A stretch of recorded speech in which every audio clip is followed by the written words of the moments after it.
देखिए, ये उसके ऊपर बहुत एक गंभीर संगीन आरोप थे। वो पहले सरकार का हिस्सा रहा है। 3 साल भगवंत मान जी के आशीर्वाद से, सरकार के आशीर्वाद से जो उसने एक पूरा तंत्र चलाया अपना माफिया का पटियाला ज़िला में, बच्चा-बच्चा उससे वाकिफ़ है। और बाद में दिल्ली और पंजाब में जो तनातनी हुई, और हो सकता है ये लूट के माल के शेर के कारण हुई हो, ऐसी संभावनाएँ हैं, लोग ऐसे कहते हैं। तो उसके चलते फिर उसको भगौड़ा भी होना पड़ा, उसको भागना भी पड़ा है। और अब भी मैं समझता हूँ कि वो किसी साजिश के तहत ही उसको गिरफ्तार किया गया है। अदरवाइज़ वो सुना था वो बाहर चला गया है, कब आया, कैसे आया। और एक बात जो है कि ये सरकार जो कि झूठ पे नाम पे चलती है, झूठ के आसरे चलती है, और जो जिसका जो अखबारी इश्तिहारी जो सरकार है, जो पार्टी है, इसका काम ही यही है कि सनसनी पैदा करना और लोगों का ध्यान आकर्षित करने के लिए ऐसे कारनामे शो करने कि हम तो अपने एमएलए को नहीं बख्शते, हम तो अपने मिनिस्टर को नहीं बख्शते। हालांकि हालांकि हकीकत ये है कि जो खुद इनकी सरकार में इतना भ्रष्टाचार है कि इनके जो एक अपने बड़े महत्वपूर्ण और ईमानदार विधायक कुंवर विजय प्रताप सिंह, वो कहते हैं कि जितना नशा माफिया है, जितना वो दूसरे माफिया हैं, वो इनकी बिली भुगत से चलते हैं, आम आदमी पार्टी के एमएलए की और इनके मिनिस्टरों की। और इन्होंने लूट का तंत्र उसमें ज़रा बढ़ोतरी ही की है, कम तो क्या करना है। तो उसी के चलते ये पठान माजरा की बात आती है। उसी के जो धौंस और एक गुंडागर्दी जैसी राजनीति ये करते हैं पंजाब में, जैसे लालजीत भुल्लर जिसके अधीन गिरफ्तार हुआ है खुदकशी के एक ईमानदार अफसर ने, उससे भी जाहिर है कि ये तो एक केस है ना, ये तो टिप ऑफ द आइसबर्ग है, थोड़ी सी सिर्फ चोटी दिखाई दे रही है इनके कुकर्मों की। उसके नीचे कितना कुछ और छुपा हुआ है, कितने लोग और सहमे हुए हैं जो बात नहीं कर रहे, और जो हिम्मत नहीं करते और ना ही करनी चाहिए। मैं तो इसके खिलाफ हूँ कि भाई खुद अपनी जान दी जाए, संघर्ष करना चाहिए था गगनदीप सिंह जी को भी, परंतु अगर उन्होंने ये रास्ता चुना है तो आप सोच सकते हैं वो कितने तंग होंगे, कितने त्रस्त होंगे इस मंत्री के अत्याचार से कि उन्होंने अपनी जान देने का फैसला कर दिया। लेकिन के अंदर महंगाई को लेकर जिस तरीके से प्रधानमंत्री ने लगातार भाषण दिया है, किस तरीके से आप देखते हैं? देखो, ये तो बिल्कुल इनअप्रोप्रिएट था, ये पूरा ये भाषण समय के मुताबिक नहीं था। उन्हें जंग में बोलना चाहिए था। उन्हें उन्होंने ਜਿਹੜੀ आक्रांता मुल्क है जिन्होंने हमला किया है, फॉर एग्जाम्पल इजराइल और अमेरिका ने जिन्होंने संप्रभुता खंडित की हैगी है ईरान की, ਉਹਤੇ हमला किया है, ਜਿਹੜਾ कि इंटरनैशनल ਜਿਹੜੇ लॉज है उन्होंने की उलंघना की हैगी है, और एक हक्की जंग थोपी हैगी है ईरान के उत्ते। तो ਉਹਦੀ ਸਾਨੂੰ इंडिया ਨੂੰ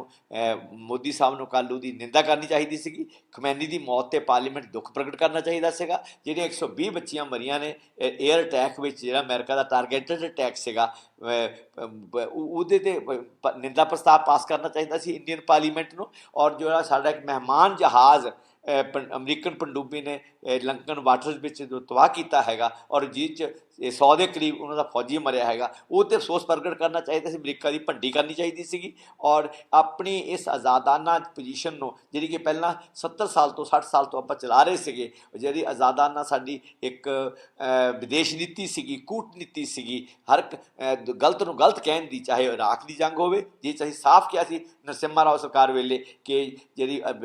ਵੈਪਨਸ ਆਫ ਮਾਸ ਡਿਸਟਰਕਸ਼ਨ ਹੈ, ਉਹਦਾ ਇਲਜ਼ਾਮ ਲਾ ਕੇ ਇਰਾਕ ਦੇ ਤੇਲਾਂ ਨੂੰ ਲੁੱਟਣ ਦੀ ਇਹ ਸਾਜ਼ਿਸ਼ ਅਮਰੀਕਾ ਕਰ ਰਿਹਾ ਹੈਗਾ, ਜਿਹਦਾ ਅਸੀਂ ਵਿਰੋਧ ਕਰਦੇ ਹਾਂ। ਚਾਹੇ ਵਿਤਨਾਮ ਵੇਲੇ ਅਮਰੀਕਾ ਦਾ ਵਿਰੋਧ ਕਰਨ ਦਾ ਮਾਮਲਾ ਹੋਵੇ, ਭਾਰਤ ਨੇ ਅੱਜ ਦੇ ਮੁਕਾਬਲੇ ਕਿਤੇ ਘੱਟ ਤਾਕਤਵਰ ਮੁਲਕ ਹੋਣ ਦੇ ਬਾਵਜੂਦ ਜਿਹੜੀ ਅਸੂਲੀ ਪੋਜੀਸ਼ਨਾਂ, ਸਿਧਾਂਤਕ ਪੋਜੀਸ਼ਨਾਂ ਉਹ ਲਈਆਂ ਨੇ, ਔਰ ਠੀਕ ਨੂੰ ਠੀਕ ਅਤੇ ਗਲਤ ਨੂੰ ਗਲਤ ਕਿਹਾ ਹੈਗਾ। ਆਪਣੇ ਦੋਸਤਾਂ ਨੂੰ ਮਦਦ ਵੀ ਕੀਤੀ ਹੈਗੀ ਹੈ, ਦੋਸਤਾਂ ਕੋਲੋਂ ਮਦਦ ਲਈ ਵੀ ਹੈਗੀ ਹੈ, ਪਰ ਕਿਸੇ ਵੀ ਇੱਦਾਂ ਦੀ ਜਿਹੜੀ ਇੱਕ ਬਦਮਾਸ਼ੀ ਵਾਲੀ ਕਾਰਵਾਈ ਹੈ, ਜਿਹੜੀ ਕੌਮਾਂਤਰੀ ਥਾਣੇਦਾਰੀ ਵਾਲੀ ਕਾਰਵਾਈ ਹੈ, ਜਿਸ ਤਰ੍ਹਾਂ ਵੈਨਜ਼ੂਏਲਾ ਨਾਲ ਕੀਤਾ, ਉੱਥੇ ਰਾਸ਼ਟਰਪਤੀ ਚੁੱਕ ਕੇ ਲੈ ਗਏ ਅੱਧੀ ਰਾਤ ਨੂੰ, ਔਰ ਜਿਸ ਤਰ੍ਹਾਂ ਕਿਊਬਾ ਨੂੰ ਧਮਕੀ ਦਿੱਤੀਆਂ ਜਾ ਰਹੀਆਂ, ਕੋਲੰਬੀਆ ਨੂੰ ਧਮਕੀਆਂ ਦਿੱਤੀਆਂ ਜਾ ਰਹੀਆਂ, ਕੈਨੇਡਾ ਨੂੰ ਧਮਕੀਆਂ ਦੇ ਰਹੀਆਂ ਕਿ ਸਾਡਾ 51ਵਾਂ ਸੂਬਾ ਤੁਸੀਂ ਬਣ ਜਾਓ ਆਪਣੇ ਆਪ ਹੀ, ਔਰ ਗ੍ਰੀਨਲੈਂਡ ਨੂੰ ਧਮਕੀਆਂ ਦਿੱਤੀਆਂ ਜਾ ਰਹੀਆਂ ਹੈਗੀਆਂ। ਇਹ ਸਾਰਾ ਕੁਛ ਅਮਰੀਕਾ ਦੀ ਜਿਹੜੀ ਧੌਂਸਗਿਰੀ ਹੈ, ਜਿਹੜਾ ਅਮਰੀਕਾ ਡਿਕਲਾਈਨ 'ਚ, ਅਮਰੀਕਾ ਥੱਲੇ ਜਾ ਰਿਹਾ ਹੈਗਾ, ਉਸ ਅਮਰੀਕਾ 'ਚ ਝੂਠੀ ਮੁੱਠੀ ਦੀ ਦੁਬਾਰਾ ਭੱਲ ਬਣਾਉਣ ਵਾਸਤੇ ਦੁਨੀਆ ਵਿੱਚ ਮਿਲਟਰੀ ਤਾਕਤ ਦੇ ਜ਼ਰੀਏ ਔਰ ਆਪਣੀਆਂ ਗਲਤ ਨੀਤੀਆਂ ਜ਼ਰੀਏ ਉਹਦੀ ਕੋਸ਼ਿਸ਼ ਹੈਗੀ ਭਾਰਤ ਨੂੰ ਇੱਕ ਗੁੱਟ ਨਿਰਪੇਖ ਮੁਲਕ ਹੋਣ ਦੇ ਨਾਤੇ ਕਿਸੇ ਵੀ ਧਿਰ 'ਚ ਸ਼ਾਮਲ ਨਾ ਹੋਣ ਦੀ ਬਜਾਏ ਆਪਣੀ ਆਜ਼ਾਦਾਨਾ ਹਸਤੀ ਦੇ ਤੌਰ ਤੇ ਦੁਨੀਆ ਭਾਰਤ ਵੱਲ ਦੇਖਦੀ ਸੀ। ਨਹਿਰੂ ਵੇਲੇ ਲੈ ਦੇਖ ਲਓ ਤੁਸੀਂ, ਮਨਮੋਹਨ ਸਿੰਘ ਵੇਲੇ ਲੋਕੀ ਪੀਪਲ ਲੁੱਕ ਟੁਵਰਡਸ ਇੰਡੀਆ, ਲੋਕੀ ਭਾਰਤ ਵੱਲ ਦੇਖ ਕੇ ਭਾਰਤ ਕੀ ਸਟੈਂਡ ਲੈਂਦਾ, ਤੇ ਅੱਜ ਭਾਰਤ ਨੇ ਸਟੈਂਡ ਲੈ ਲਿਆ ਆਕਰਾਂਤਾ ਦੇ ਹੱਕ 'ਚ, ਹਮਲਾਵਰ ਦੇ ਹੱਕ 'ਚ, ਨਾ ਕਿ ਉਸ ਮੁਲਕ ਦੇ ਹੱਕ 'ਚ ਲੈ ਸਟੈਂਡ ਲਿੱਤਾ ਜਿਹਦੇ ਉੱਤੇ ਹਮਲਾ ਕੀਤਾ ਗਿਆ, ਜਿਹਦੀ ਸੰਪ੍ਰਭੁਤਾ ਦਾ ਤਾਰ ਕੀਤੀ ਗਈ, ਜਿਹਦੇ ਮੁਲਕ ਬੰਬਾਰ ਮਾਰ ਕੇ 1400 ਦੇ ਕਰੀਬ ਬੰਦੇ ਈਰਾਨ ਵਿੱਚ ਮਾਰ ਦਿੱਤੇ ਗਏ। ਉਹਨਾਂ ਦੇ ਖਿਲਾਫ ਉਹਨਾਂ ਦੇ ਹੱਕ 'ਚ ਹਾਂ ਦਾ ਨਾਰਾ ਮਾਰਨ ਦੀ ਬਜਾਏ ਅੱਜ ਜਿਹੜਾ ਕੱਲ੍ਹ ਨੂੰ ਮੋਦੀ ਸਾਹਿਬ ਨੂੰ ਜੋ ਕਹਿਣਾ ਚਾਹੀਦਾ ਸੀਗਾ ਉਹ ਨਹੀਂ ਕਿਹਾ, ਔਰ ਜੋ ਨਹੀਂ ਕਹਿਣਾ ਚਾਹੀਦਾ ਸੀ ਉਹ ਕਿਹਾ ਕਿ ਵੀ ਸੰਕਟ ਹੈ, ਅਸੀਂ ਇੰਨੀ ਬਿਜਲੀ ਹੁਣ ਇਸ ਤਰ੍ਹਾਂ ਰੀਨਿਊਏਬਲ ਸੋਰਸ ਤੋਂ ਪੈਦਾ ਕਰ ਰਹੇ ਹਾਂ, ਅਸੀਂ ਪਹਿਲਾਂ 25 ਮੁਲਕਾਂ 'ਚੋਂ ਗੈਸ ਲੈਂਦੇ, ਹੁਣ 40 ਲੈਣ ਲੱਗੇ। ਐਗਜ਼ੈਕਟ ਸਟੇਟ ਕੀ ਹੈ, ਕਿੰਨੇ ਦਿਨ ਦਾ ਭੰਡਾਰ ਹੈ ਤੇਲ ਦਾ, ਗੈਸ ਦਾ, LPG ਦਾ, ਸਾਰਾ ਉਹ ਚਿੱਠਾ ਸਾਹਮਣੇ ਰੱਖਣਾ ਚਾਹੀਦਾ ਸੀਗਾ। ਤੇ ਅਸੀਂ ਕਿਵੇਂ ਆਪਣੀ ਵਿਦੇਸ਼ ਨੀਤੀ ਨੂੰ ਕਿਸੇ ਦੇ ਪਿੱਛੇ ਲੱਗ ਕੇ ਨਹੀਂ, ਬਲਕਿ ਆਪਣੀ ਆਜ਼ਾਦਾਨਾ 145 ਕਰੋੜ ਦੇ ਮੁਲਕ ਦੀ ਜੋ ਤਾਕਤ ਹੈਗੀ ਹੈ ਉਹਦੇ ਨਾਲ ਖੜ ਕੇ ਅਸੀਂ ਆਪਣੀ ਜਿਹੜੀ ਵਿਦੇਸ਼ ਨੀਤੀ ਉਹ ਤੇ ਅਨੁਸਾਰ ਚੱਲਾਂਗੇ ਹੈਗਾ। ਉਹਦਾ ਤਾਂ ਗੱਲ ਨਹੀਂ ਸੁਣਨ ਨੂੰ ਮਿਲੀ, ਉਲਟਾ ਮਤਲਬ ਜਿਹੜੀ ਕਹਾਣੀ 'ਚ ਪਾ ਕੇ ਸਾਡੇ ਪ੍ਰਧਾਨ ਮੰਤਰੀ ਚੱਲ ਗਏ, ਜਿਵੇਂ ਉਹਨਾਂ ਨੂੰ ਆਦਤ ਹੈ ਕਿ ਮਨ ਕੀ ਬਾਤ ਕਰਦੇ ਆ, ਜੋ ਹਾਲਤ ਦੇ ਅਨੁਸਾਰ ਲੋਕਾਂ ਦੀ ਗੱਲ ਹੈਗੀ ਹੈ, ਜੋ ਸਮਾਜ ਦੀ ਗੱਲ ਹੈ, ਜੋ ਦੁਨੀਆਦਾਰੀ ਦੀ ਗੱਲ है वो घट करते हैं। लेकिन कहा प्रधानमंत्री ने जिस तरीके से कहा है कि कोरोना काल जैसी चुनौती जो है वो हाँ, उसको उनको समझ आ गई है कि संकट बड़ा गहरा है, और अगर ये बात आगे बढ़ती है और ईरान जिस तरह डट के मुकाबला कर रहा है और वो अमेरिका और इसराइल की कंबाइंड शक्ति के आगे जिस तरह डटा हुआ है, और जो उनके मरने मारने की उनकी प्रवृत्ति है देशवासियों की, उसके चलते अगर ये जंग लंबी खिंच गई तो बहुत बड़ा संकट ना सिर्फ भारत में बल्कि दुनिया भर में जो एनर्जी क्राइसिस है वो बहुत बड़ा होगा, और उसका भारत के पास उसका कोई हल नहीं है, क्योंकि हम तो सिर्फ 10-15% ही क्रूड ऑयल पैदा करते हैं, बाकी तो हमारा 80-90% तो हमारा इम्पोर्ट होता है। सारी ज़िंदगी खट जाएगी, देश खट जाएगा, सारी प्रगति खट जाएगी, सारी इंडस्ट्री के पहिए खट जाएंगे, ट्रांसपोर्ट के सब पहिए खट जाएंगे। और मेरा तो ख्याल है कि उससे भी बदतर, कोरोना से बदतर हालत जो आर्थिक तौर पे और जो राजनीतिक तौर पे वो होने वाली है। सर वहीं इसकी मध्यस्थता पाकिस्तान करेगा किस तरीके से? देखो ये भी बड़ी हैरानी वाली बात है कि भारत जो हमारा तो ये परंपरागत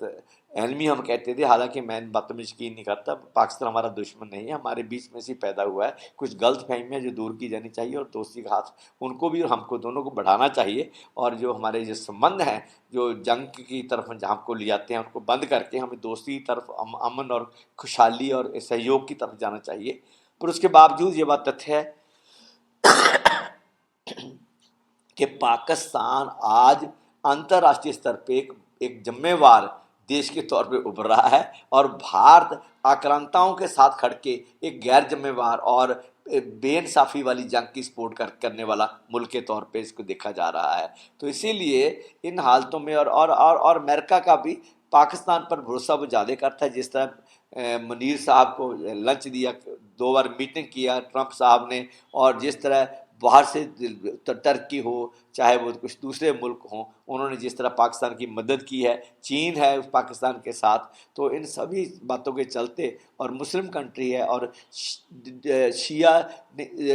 सुन्नी डोमिनेटेड होने के बावजूद पाकिस्तान में बहुत तीव्र विरोध हुआ अमेरिकन हमले का। हालांकि वो पाकिस्तान अमेरिका के खेमे में ही आता रहा है सारी उम्र, अब भी वो उसका 80% जो उसकी मानसिकता है वो अमेरिका के पक्ष में जाती है, उनके लोगों की भी उनकी सरकार की भी। इसके बावजूद जिस स्तर पे मुजाहरे हुए, गोली चली, 18 बंदे मरे अमेरिकन एम्बेसी के बाहर और उसको आग लगा दी गई, तो इससे जो एक सेंटीमेंट किया मुस्लिम वर्ल्ड में, जो शिया सुन्नी की डिवाइड थी वो कम हुई है। उससे पाकिस्तान को ये जिम्मेवारी सौंपने की कुछ देश सोच रहे हैं कि क्यों ना पाकिस्तान को मध्यस्थता के लिए कहा जाए, और अमेरिका के साथ भी संबंध है और ईरान के साथ भी अब इसकी सहानुभूति हो गई है, क्योंकि शिया सुन्नी कंट्री होने के बावजूद एक हमदर्दी की वेव, एक हमदर्दी की लहर पाकिस्तान में दौड़ी है, और गल्फ मुल्कों में भी वहाँ भी सुन्नी समुदाय का बोलबाला है, पर वहाँ पर भी काफ़ी मात्रा में सुन्नी के संख्या में सुन्नी शिया लोग भी रहते हैं। तो ये शिया सुन्नी का डिवाइड कम हुआ है, इनकी जो आपसी वो हालांकि जद्दोजहद रही है, जंग लगा 8-10 साल लड़ा है ईरान ने, शिया ईरान ने और सुन्नी इराक ने, तो उसके बावजूद बदलती हालत में आज ये मुल्क नज़दीक आ रहे हैं। और पाकिस्तान क्योंकि एक एटमी हथियारों की मलकियत वाला, उसको रखने वाला एक दुनिया का एकमात्र मुल्क हैगा पाकिस्तान, सो उसकी अहमियत बढ़ गई है। तो और हमारे लिए शर्म की बात है कि एक ऐसा देश जिसका वर्चस्व हुआ करता था विदेश राजनीति के मामले में, कूटनीति के मामले में, दुनिया हमारी तरफ देखती थी, नेहरू जी की तरफ देखती थी ऐसे संकट के समय में, आज वो पाकिस्तान की तरफ देख रही है। इससे बड़ी शर्मनाक हार भारतीय विदेश नीति, कूटनीति और क्या हो सकती है।